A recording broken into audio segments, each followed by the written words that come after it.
Welcome back to Behind the Print podcast, where we feature industry leaders and uncover the creative minds and their businesses within the world of professional printing. Our mission is to provide you with inspiring, actionable resources that help elevate your business projects and accelerate your journey to excellence in profit and print. Today's episode is Light Landscape and Legacy in the White Mountains, and I'm here today with the owner of White Mountain Images, Christopher Whiton. Hi. So, Chris, can you tell us about White Mountain Images and what you do as the owner? Yeah, it's a project I started probably about 15 years ago. And I live up here in the New Hampshire White Mountains and been a hiker all my life and started taking pictures. And it just became a business. It just kind of snuck up on me. So people started asking, did we get prints of this? Can we get cards of this? And it kind of grew to calendars, playing cards, postcards, a gallery. Yeah, it took over my life a little bit. So it's been about 15 years and it's been a lot of fun. Wow, it sounds like an exciting adventure, though. Yeah, it really has been. I started getting into the search and rescue team. Just there's been so many things that this opened up, just from being a hiker to actually being part of a community of people that really enjoy this area up here. Oh, that's amazing. How inspiring. So, who are your main customers or clients, and what type of work do they enjoy the most? All right. Well, right now, bookstores are a good source for the postcard market and the note card market. I think things that get sent in the mail, they've really kind of suffered with all the internet stuff that happens. But there's still a crowd out there that likes those written things that get sent in the mail. So the bookstores seem to do really well with that. And then the tourist areas. I mean, I'm in the Appalachian Mountain Club, has several huts around here. I've got products in those.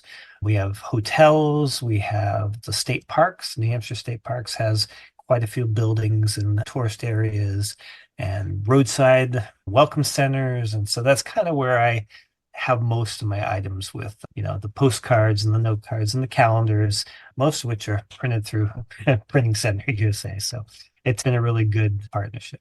Well, we really appreciate your work, and we're glad that it has came out so well for you. Really opened a lot of doors and got you going into the photography world. Yeah, absolutely.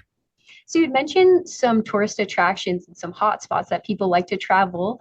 How do you approach capturing the essence of a place like that? Like the White Mountains in your work? They're just stunning.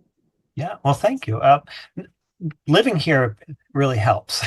So I'm only 15 minutes or half hour from any real location in this area. And just being up here, I started thinking, let me hike to places for sunrise or hike to places for sunset and find different areas, different times of the year, during the winter, during the fall. So it's just been an adventure. I'll be just going somewhere and see a place and say, this would look really neat in the morning in the winter time, or this would look really neat when the trees are a different color. So just keep going back to that place over and over until I find the right light and the right conditions to get that shot. Oh, that's amazing. A lot of work goes into those shots then. Yeah, there's a lot of stuff that never gets put out because a lot of trips that don't really amount to much, but that's okay. Every now and then it works out. Yeah, you get some and you lose some. So how do you use those types of special moments to tell a story through your photography? Well, it brings me enjoyment. And, it's great when it translates to something that they can put in print, but sometimes it's just all about being out there and being in the moment and just enjoying that time. From that, what has been the biggest lesson you've learned? Oh, not to be so sure of yourself. Well, being on the search and rescue team, I'm not doing that now, but I did for the last about 5 years ago. I dropped off it just because I'm getting a little older. But maybe 15 years ago, for about 10 years, I was on the Hemi Search and Rescue up here and meeting folks who had gotten themselves into predicaments that I could have easily gotten into myself. And just it's a sobering experience to meet someone who's encountered hypothermia, who's broken a leg, who's hurt themselves way up in the middle of nowhere through something through some reason that I myself could have easily done. And knowing what it takes to extract that person and get them help. That's been a real lesson learned as to so many things that could have happened that didn't. Yes, for sure. Very humbling. And it's amazing work that you do with helping people like that because you're right, it could be anybody. Yep. Yeah. And it's kind of giving back to the community. I mean, we enjoy a lot of being able to go out and enjoy this place for basically for free, just to get out there in the woods. So it's nice to give back a little bit. For sure. So, on the flip side, what business lessons have you learned in running your own creative business? Oh, well, it does take over things, so you kind of have to limit. I just do this myself. I don't have employees or anything else. So I've learned to kind of set limits and not try to take on too much. And when I first started and got into this, I wanted to get into every store I could think of and have every product type. And it's like, do I want stickers? Do I want it? But someone's going to manage those, someone's going to inventory those, someone's going to control where they're stored and how they're distributed. And after a while, you realize how far do I want this to be a business that's fun or just a business that's a side business, which is pretty much what I want. So just find where it works best and just kind of keep it to those levels that I can manage without it's let me say it this way. If I find that I don't have any time to go hiking or get outside because I'm so busy trying to keep the business going, then I know I've pushed a little too far. So I need to have that balance. So, do you have any advice for other small businesses who wear so many hats like that and still manage to make an amazing product? Yeah, I'd say for people, businesses, if you're in photography or if you're in anything like this, the best thing is to get it out there, get those items out there. So many people I've talked to say, "Hey, I'm a photographer. How do I get successful? How do I get my product out? How do I get my pictures out?" And really, it's all about just put it out there. So many people will say, I take great pictures, and my parents love them and my friends love them. It's like you need to step out of your comfort zone. You need to print something. You need to put it out there, stop in a business and say, here, this is what I have. This is my proposal. Give me a shot. And you'd be amazed at what happens. Yeah, take that leap of faith. That's really exciting. How Yeah. fun. So, can you tell us a story behind one of your most meaningful shots? What was happening, what it meant to you, and why it stands out? Well, let's see. Well, one of my favorite shots is on top of Artist Bluff, which is it's a spot in Franconia Notch. It's a very popular touristy spot. So it's a short hike. It's like a 15-minute hike, and it looks over Profile Lake and Franconia Notch, and ski slopes, and just some nice mountainous areas. And it was in the fall, and it was a little cloudy. And I climbed up there thinking, maybe I'll get some sort of picture. I got to the top, and this was around sunrise, before sunrise, and everything was clouded up. And I thought, well, it nothing's going to happen here. But I figured I'll just wait a little bit. And so I waited a little bit, and the clouds broke apart a little bit, and all these sunbeams came shooting through the clouds to light up the foliage below. And it just made this spectacular image of just really interesting colors and interesting tones. And then, like 2 minutes later, it was gone. And a couple more hikers came up afterwards and they said, "Oh, that's too bad. Everything's all clouded up." And I said, "You just missed it." And it's little moments like that. They're really something. For sure. What a special story. How fun. How has photography over time changed the way you see nature or even the way you see yourself?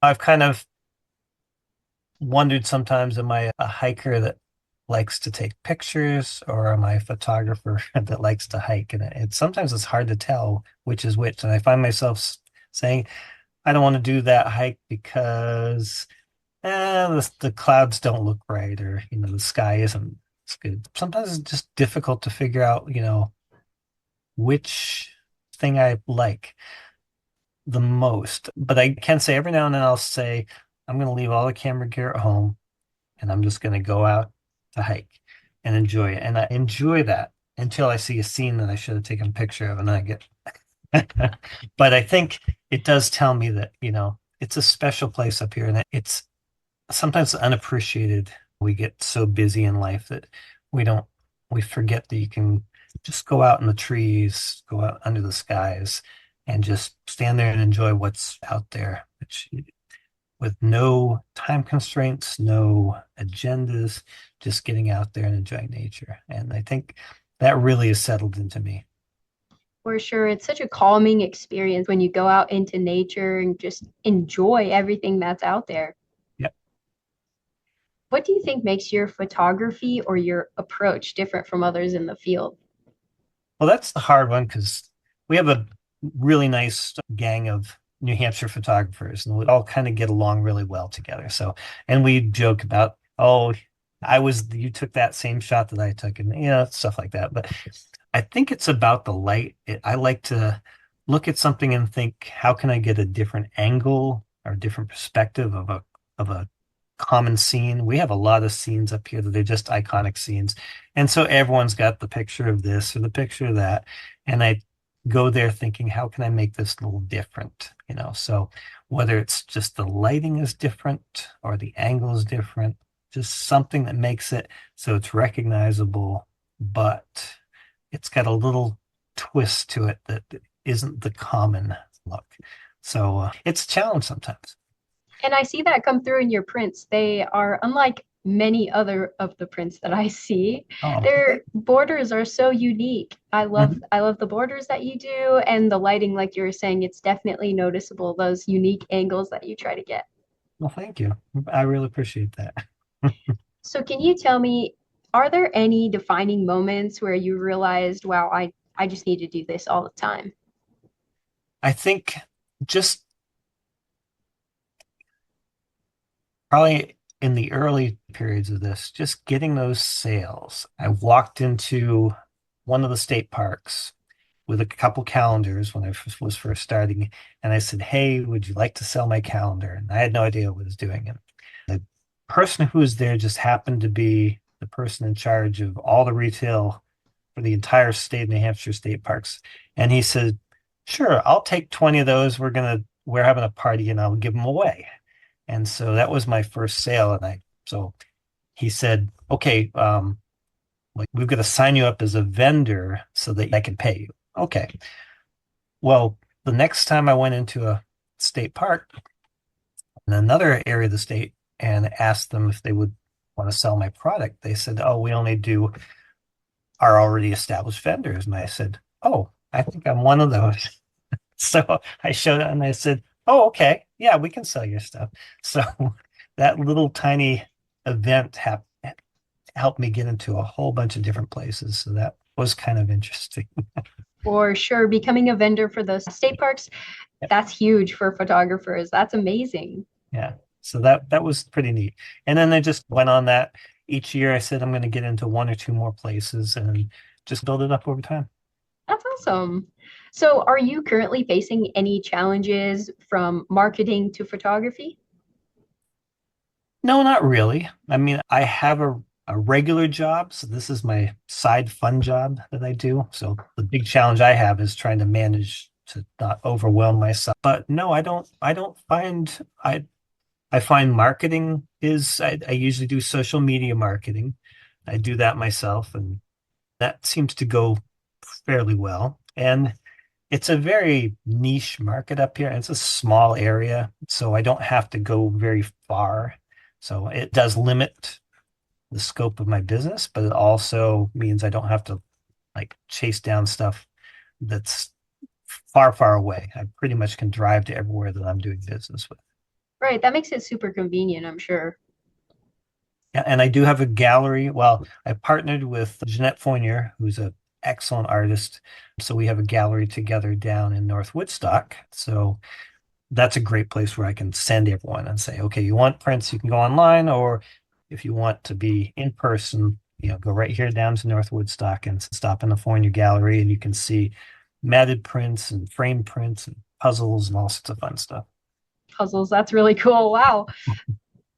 So, speaking of prints, what type of print materials are your favorite to see your format or your work in? Well, right now, I enjoy seeing them large and framed. I do a lot of printing myself here, but just I love the wall art. So you get a nice wooden frame and get a large print, and just it's just amazing to see something like that and think, oh, that's my little picture, but it's up there on the wall and it's really looking nice. And I love when I sell something to a customer and they send me a picture back and say, hey, here's your shot on our wall. And that's just really cool. That is super, super cool. And to see your work up is just something entirely different. Absolutely. Yep. It's a unique feeling that more people should experience. And like you said, take that leap of faith, get your art out there. Yep. And like the calendars that you guys print for me every year, which are always done beautifully, I gotta say. I sell thousands of those. So it always amazes me that there are thousands of homes out there that have a calendar, probably in a drawer, but some of them might have them on the wall. But they're out there. And it's neat to know that you've got a piece of something you did in somebody's house in so many places. And now For, people say, oh, I sent these to my family in Europe, or I sent these to my family over. It's just really neat where these things end up. for sure. It'd be cool if you knew everywhere you'd have a little red dot map and it would just be all over the place. Yeah, yeah. So I know you mentioned having a regular job, but if you weren't working and you weren't working on photography and you had a day to spend completely free, however you'd like, what would you be doing? Oh, I would probably just be on a long backpack trip, just several days, just taking my time on either a nice warm fall day or a middle of the summer day, just out in the middle of the wilderness somewhere, just away from everything. Peaceful. Yep. So where can people find your work, buy your prints, or reach out to collaborate? Okay, well, you can find my work at my website, which is whitemountainimages.com. And I'm also on Facebook and Instagram and all those places. On my website, I have a print to order site. I have also a regular shop with things like the calendars and things I inventory myself. And everything else I go through a print on demand site through Fine in America, and they print things and ship them for me. So all sorts of avenues there. If you are up in the White Mountains, if you shoot me an email or a message through Facebook and say, hey, I'm in this town, where can I find your stuff? I'm happy to answer. But I would direct everyone to the Fournier Gallery in North Woodstock, which is the place where I have a giant display of all my prints, framed and otherwise. And that's a great place to start. That's awesome. Well, you guys heard them. Check them out. And if you are local, be sure to reach out and find some cool hiking places. Yes, no, thank you, Zoe. You're so welcome. But that's another wrap on an episode of Behind the Print podcast. Thanks to our listeners for joining us as we've explored the artistry and innovation of the printing world. Remember, having a strong vision, building the right strategy, and using tools like print to amplify your message will make your brand stand out from the crowd. If you've enjoyed today's episode, be sure to get your sample pack today from printingcenterusa.com and share it with your fellow business enthusiasts. Until next time, keep those creative sparks flying and remember, there's always more to discover behind the print. Thanks.